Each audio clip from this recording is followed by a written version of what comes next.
Alright, this video is going to cover pronouns, and they're related to nouns. That's why the word noun is in the name, but we really do use them to make our lives a lot easier, and you'll see how through the video. Very simply put, what a pronoun does is it's a word that takes the place of a noun. So you're going to want to write that down before you go on to the next slide. So here are some examples of pronouns being used. Instead of someone else's name, you might say he or she. You might say they. You might say him or her. You might say you. So think about a sentence where you would use one of those words instead of using a person's name, like John went to the store. You could say he went to the store. If you were talking right to him, you went to the store. So they really are words that take the place of nouns, and it makes the English language just a little bit easier. Some more examples. Words that you would say instead of your own name. You don't go around saying your own name to everybody. You might say I, or me, or my, or mine. Those would be personal pronouns, pronouns you use when you are talking about yourself. Some more examples. Instead of an object, a lot of us use it. We use it a lot, actually, but anytime you're referring to an object, usually you refer to it and then you say it. I went over to the door and opened it. I went to my locker and opened it. So we use it a lot, and it is a pronoun. So some examples of pronouns in a sentence. Mike went to the store and he bought a shirt. So he would be a pronoun. I am eating grapes.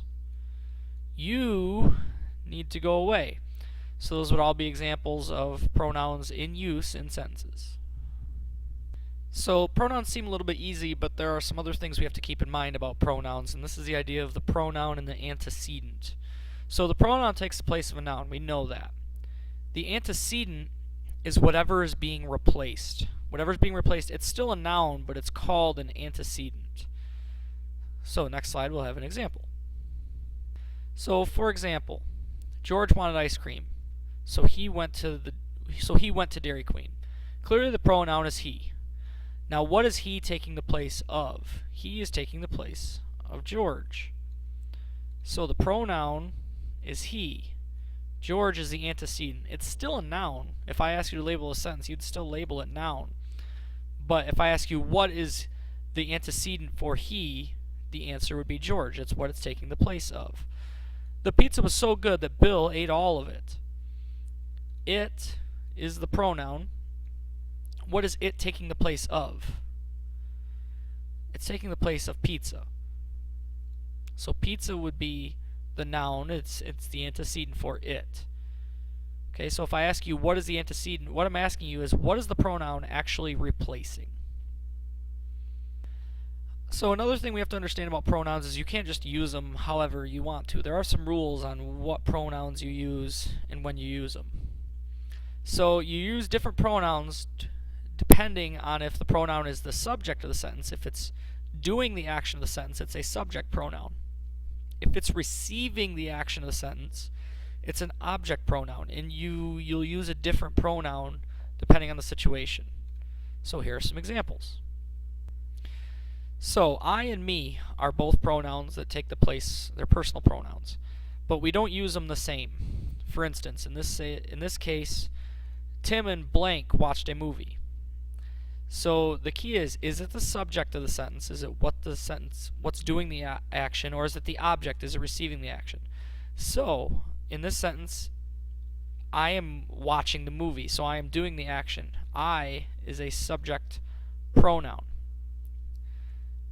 In this case, she went to the store with Jill and me.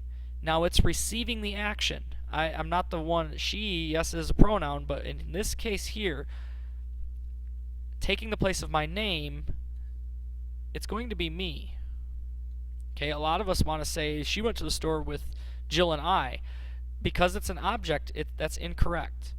And there's a clue you can use in this case to test if you use I and me. Get rid of the other person. Would you say she went to the store with I, or she went to the store with me?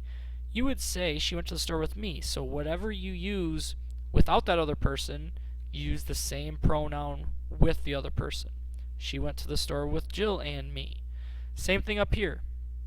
Would you say I watched a movie or me watched a movie?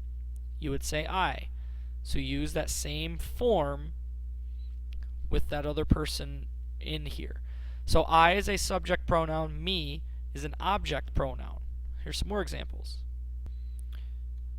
So me, we, or us, both pronouns. Would you say we are in class or us are in class?